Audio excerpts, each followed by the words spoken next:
Ja, hallo, neue Ausgabe von Automobil Depression.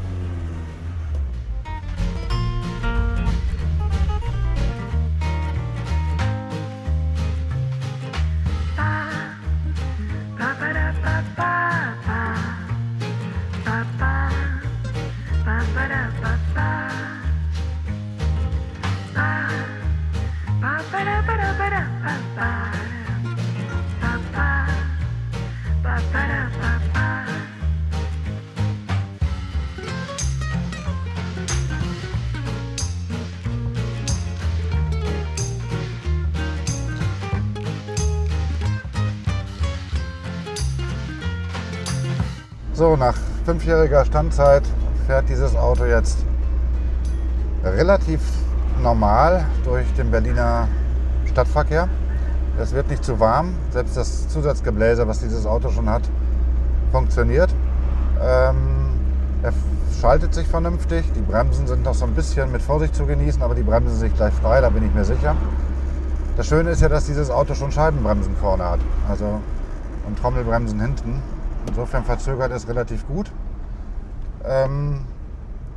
Ja, es ist ein wahnsinnig modernes Auto nach wie vor, muss man schon sagen. Nicht? Dafür, dass die Entwicklung im Prinzip in den 50er Jahren begann oder in den Anfang der 60er Jahre und es Mitte der 60er auf den Markt kam. Wir haben hier ein Auto von 1970, einen TS mit über 80 PS. Aus diesem eigentlich wunderbar laufenden, sehr ruhig laufenden Motor, also verglichen mit einer DS aus der Zeit, läuft dieser Motor um Längen ruhiger. Und diese Motoren sind eigentlich bekannt für ihre hohen Laufleistungen, wenn man sie denn pfleglich behandelt, immer ein bisschen auf die Temperatur achtet, dass die Kopfdichtungen nicht durchgehen und dass er nicht überhitzt. Ansonsten sind diese Motoren wirklich hervorragend. Das Getriebe schaltet sich einwandfrei. Dieses Auto war unglaublich praktisch. Es war also nicht verspielt, so ein bisschen verspielt, aber es war wahnsinnig praktisch und es wurde fast 1,9 Millionen Mal von 65 bis 1980 gebaut. Es gab dann in 71 ein erstes größeres Facelift mit größeren Rückleuchten, anderen Motoren und eine Automatikversion gab es.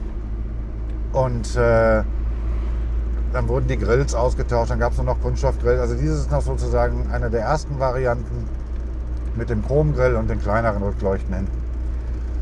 Wir werden gleich nochmal halten und zeige euch nochmal so ein paar Design-Gimmicks auch bei diesem Auto, wie ich finde. Und man glaubt schon fast, er könnte einen 5. Gang haben und er hat einen 5. Gang. Also dieses Getriebe ist sicherlich mal irgendwann nachgerüstet worden, aber also was soll man sagen, was braucht man, das war fantastisch, dieses Auto. 5-Gang-Getriebe.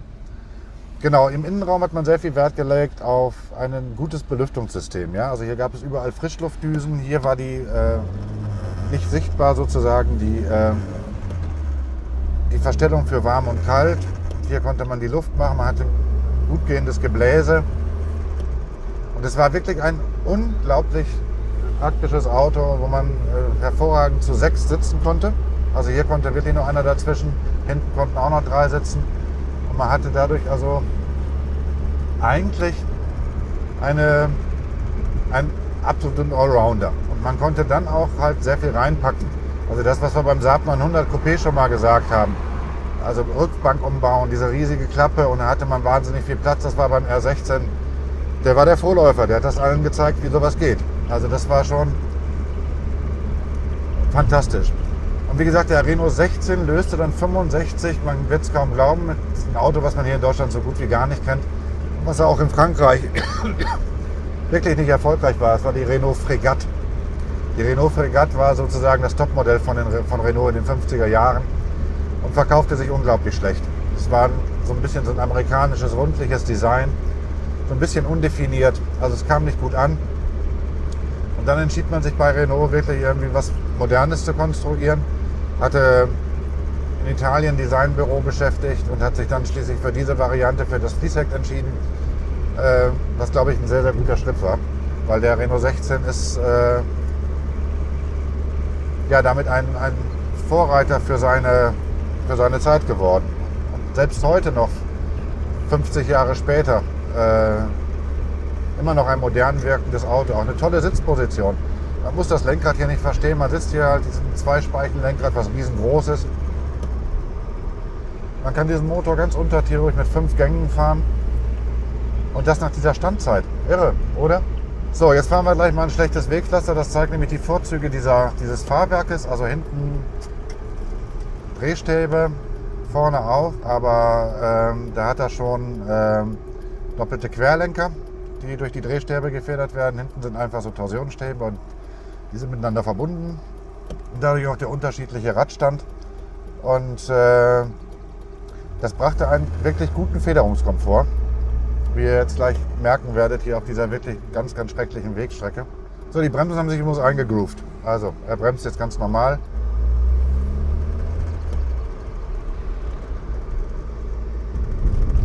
So, also, mega schlechtes Pflaster und der Renault 16 gleitet darüber ohne Hydraulik mit einem konventionellen Drehstabfederfahrwerk, als wäre es nichts, oder Robert? Jo. Also hier bollert nichts, hier klappert nichts, hier wird einfach nur sehr, sehr sanft abgefedert. Der hatte wirklich lange Federwege und war ein unglaublich komfortables Fahrwerk. Macht das mal mit Mercedes aus der Zeit oder mit Ford oder mit Opel. Also das ist schon sagenhaft, muss ich immer wieder sagen. Und dennoch ist dieses Auto heutzutage irgendwie in Oldtimer-Kreisen auch nach wie vor so ein Mauerblümchen. Also es gibt so ein paar Clubs, die sich damit befassen und ein paar Liebhaber, die diese Autos hegen und pflegen, aber es ist lange nicht irgendwie eine Citroën DS oder ein CX oder ein Mercedes-8 oder eine Flosse oder ein alter Opel-Kapitän oder sowas. Also in Deutschland hat dieses Auto eigentlich gar keine Lobby. Und wir wollten einfach euch mal zeigen, was das für kleine Schätze gab, so in den 60er, 70er Jahren, die aus Frankreich kamen oder auch noch aus Italien. Vielleicht zeigen wir euch da auch noch mal ein paar Sachen. Und dieses Auto, wie gesagt, das hat jetzt gerade mal gezeigt, wie wunderbar es eigentlich fährt. So, jetzt halten wir noch mal an und ich erzähle euch noch mal ein bisschen was zum Design. Was ich eigentlich auch ganz toll finde, ganz schick. So, schwuppt.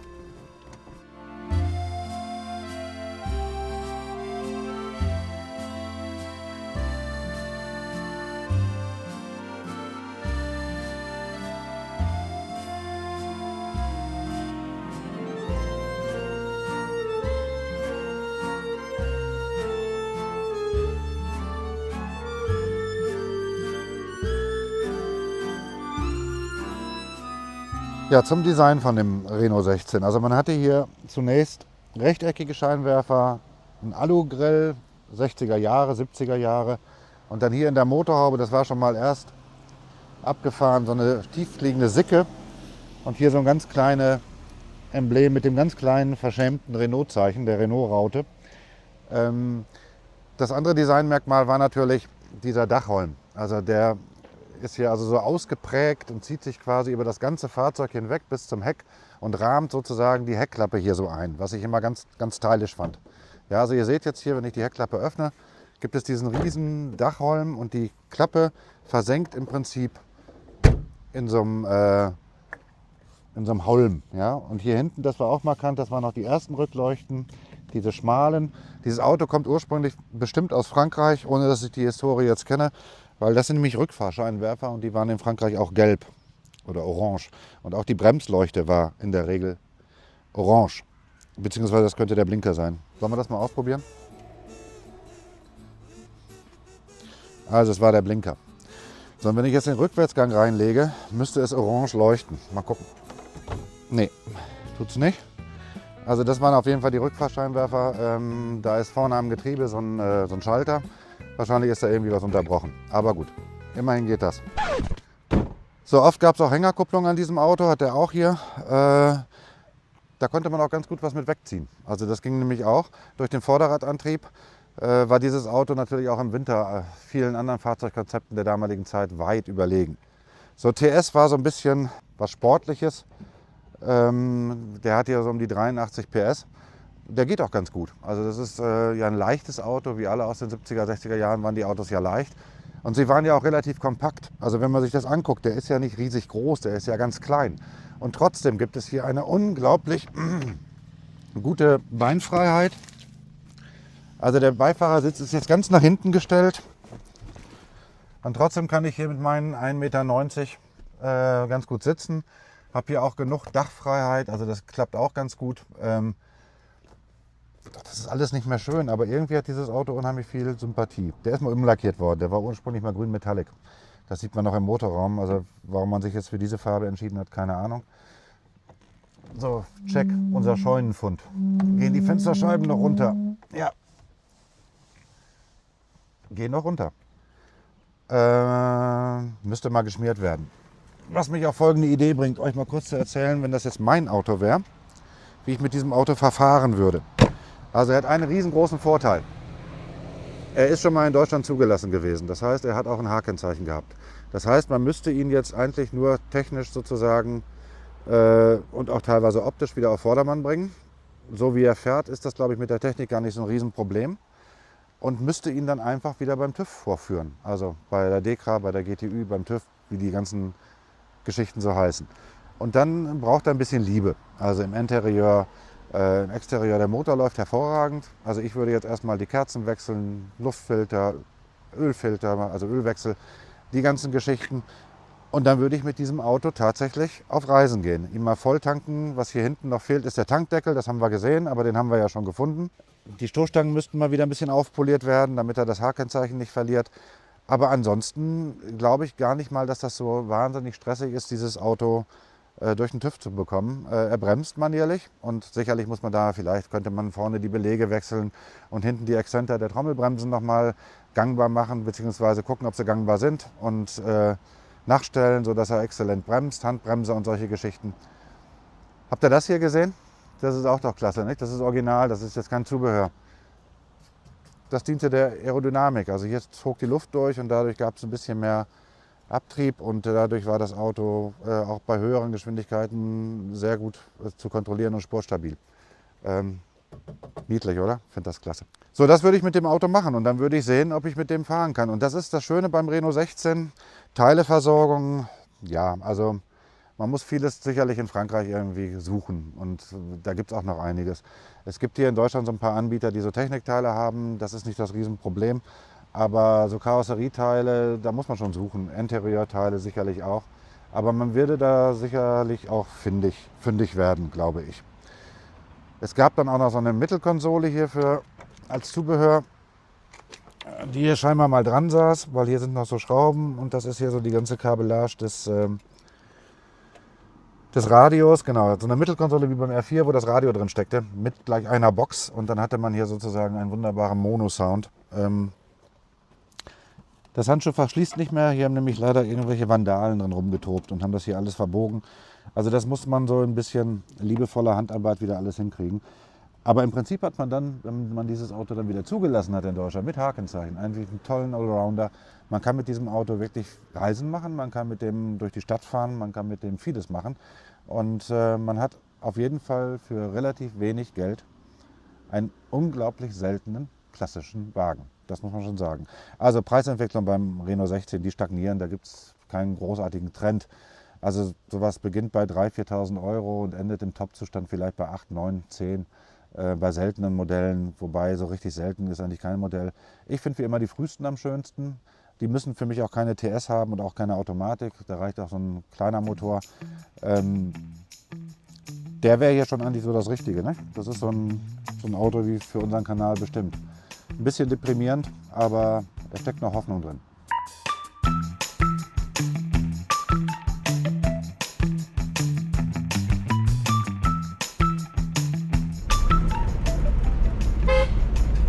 Geht auch noch.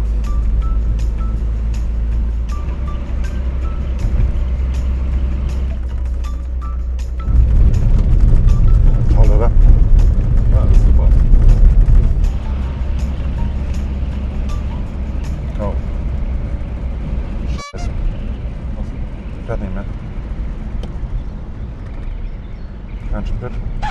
Ja, wir wären ja nicht Automobildepression, wenn es nicht so richtig deprimierend würde. Sind wir natürlich liegen geblieben. Also meine Vermutung ist bestenfalls, dass wir einfach keinen Sprit haben, obwohl die Anzeige halb voll anzeigte. Aber vielleicht hängt der Schwimmer und sie hat uns bösartigst getäuscht. Also wir warten jetzt auf Hilfe mit 5 Liter Benzin.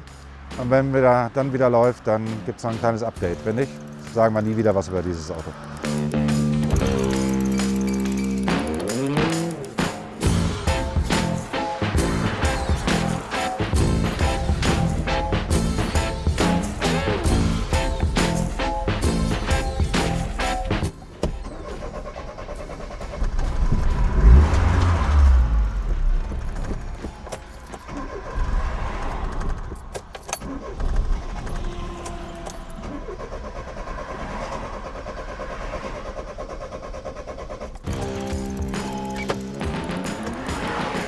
er wieder ausgegangen.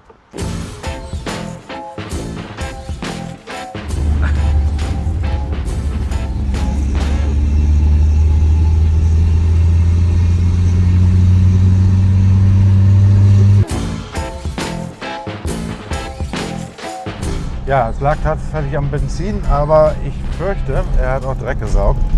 Und jetzt fahren wir hier mit dem Simca Mill, Simca 1000, standesgemäß den R16 aufgegeben habend zurück in die Werkstatt. Ich gebe zurück ins Studio. Gute Nacht.